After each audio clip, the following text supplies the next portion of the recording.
Audio Jungle.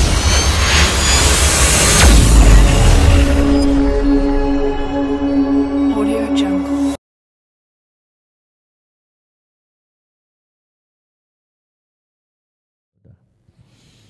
I'lam, ketahuilah annahu qad sannafa fi amalil yaumi wal lailah jama'atun, bahwasanya sudah banyak yang menyusun kitab tentang amalan untuk siang hari dan malam hari.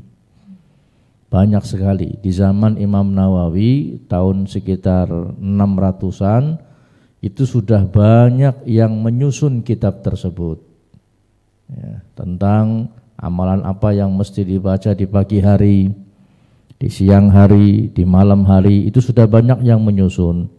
Jama'atun, banyak orang, minal a'immah, dari para imam, kutuban nafisatan, kitab-kitab yang berharga.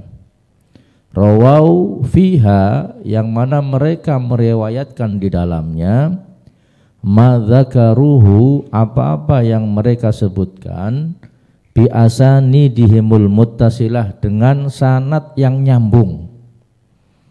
Jadi banyak amalan, banyak kitab yang menyusun tentang zikir-zikir yang dibaca pagi hari maupun malam hari, itu disebutkan sanadnya semua. Wa tarquha min turukin katsirah, dan mereka menerimanya dari jalan yang banyak. Sanadnya bukan cuma satu. Dari gurunya dia Syekh Fulan, dari Syekh Fulan, dari Syekh Fulan, dari Syekh Fulan, sampai kepada Nabi Muhammad SAW. Banyak sekali sanadnya.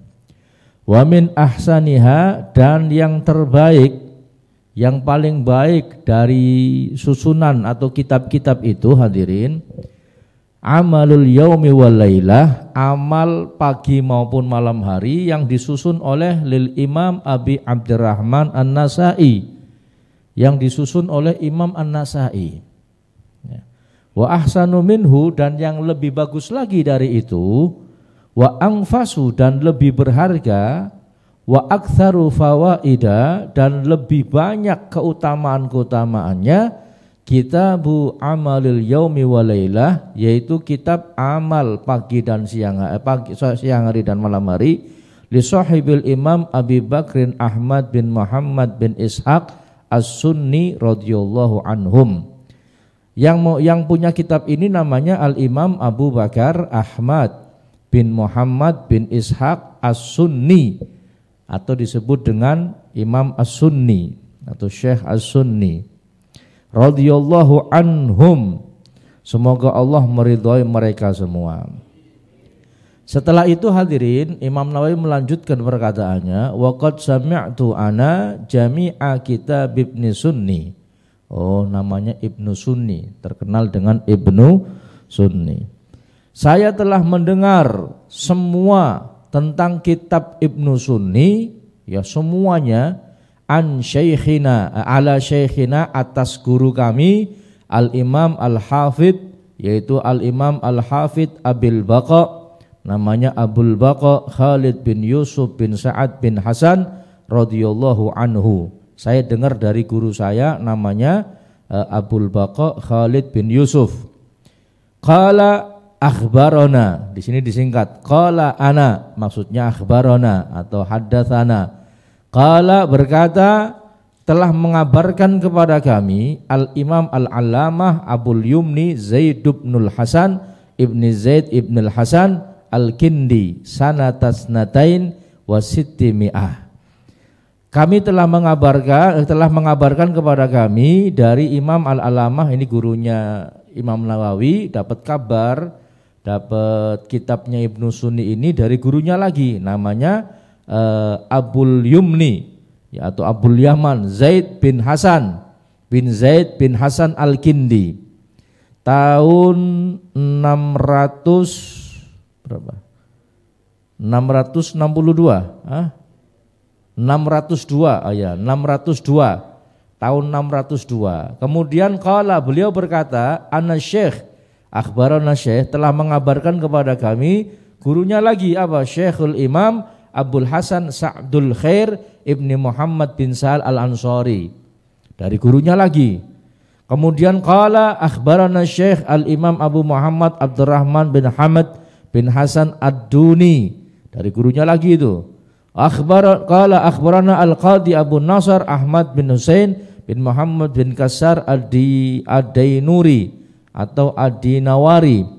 Ya, ada qala ana Syekh Abu Bakar Ahmad bin Muhammad bin Ishaq As-Suni radhiyallahu anhu. Kemudian beliau berkata telah mengabarkan kepada kami Syekh Abu Bakar Ahmad bin Muhammad bin Ishaq As-Sunni atau yang dikenal dengan Ibnu Sunni. Imam Nawawi sengaja menyebutkan sanadnya, hadirin.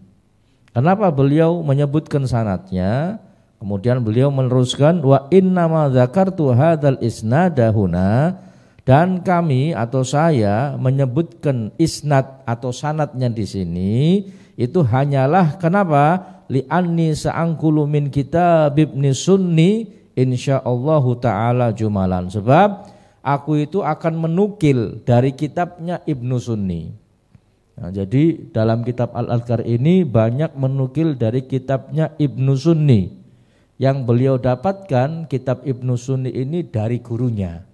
Dari guru ke guru ke guru sampai sanadnya nyambung ke Ibnu Sunni radhiyallahu anhum. Insyaallah taala jumalan secara global. Fa ahbabtu, dan aku menyukai taqdima isnadil kitab, untuk mendahulukan menyebut sanad dari kitab tersebut.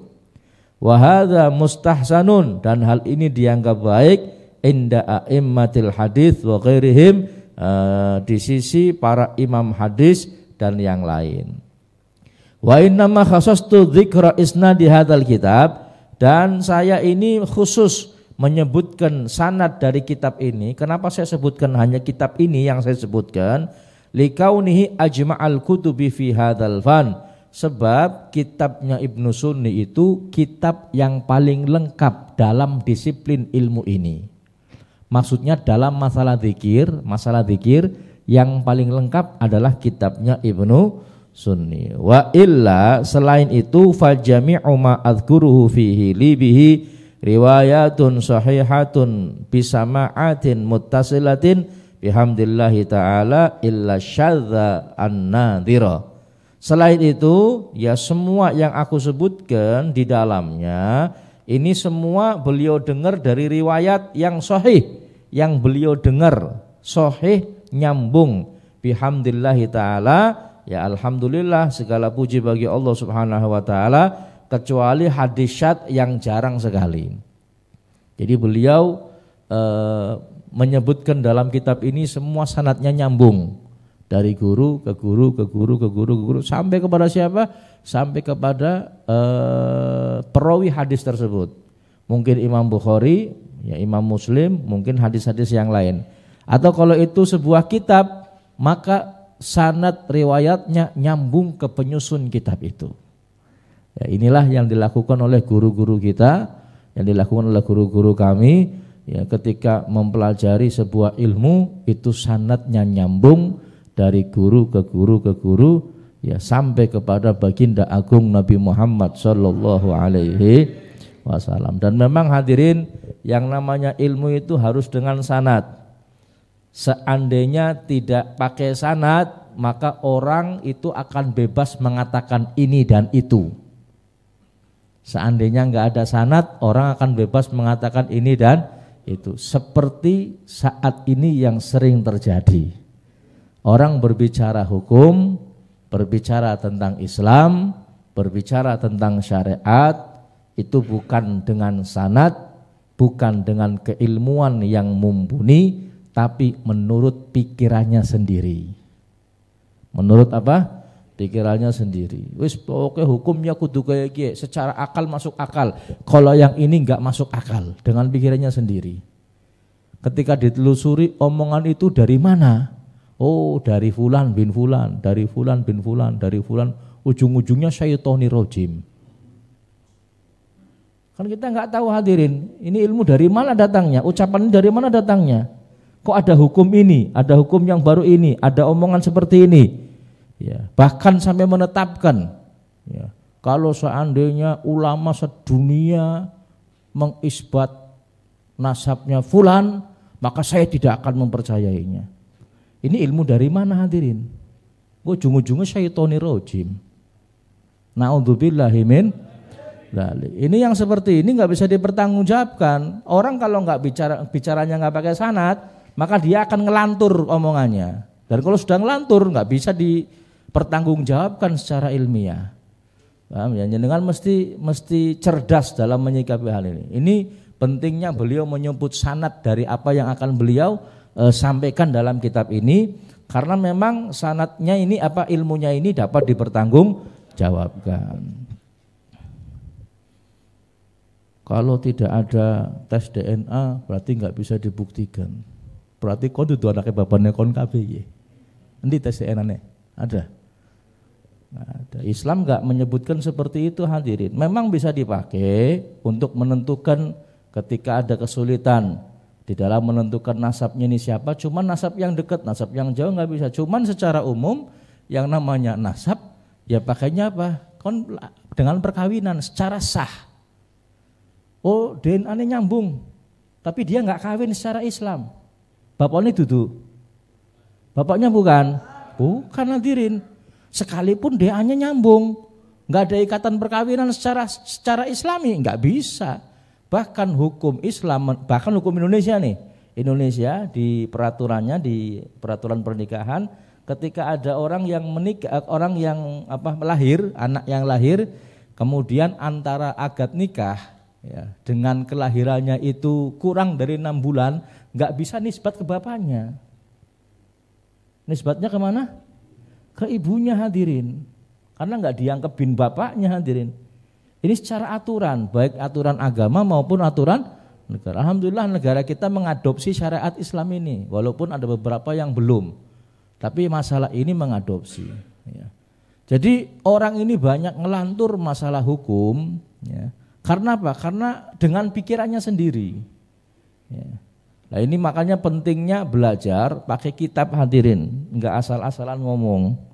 Yang dikhawatirkan kalau itu satu hukum atau satu permasalahan yang penting, kemudian orang yang ditanya menjawab dengan pikirannya sendiri, akhirnya sesat dan menyesatkan. Bukan ahlinya ngomong hukum hadirin, dudu ahlinya ulama dudu, ya ustadz dudu, belajar agama yang enggak pernah tahu-tahu menentukan hukum ini benar ini salah. Emangnya kon siapa?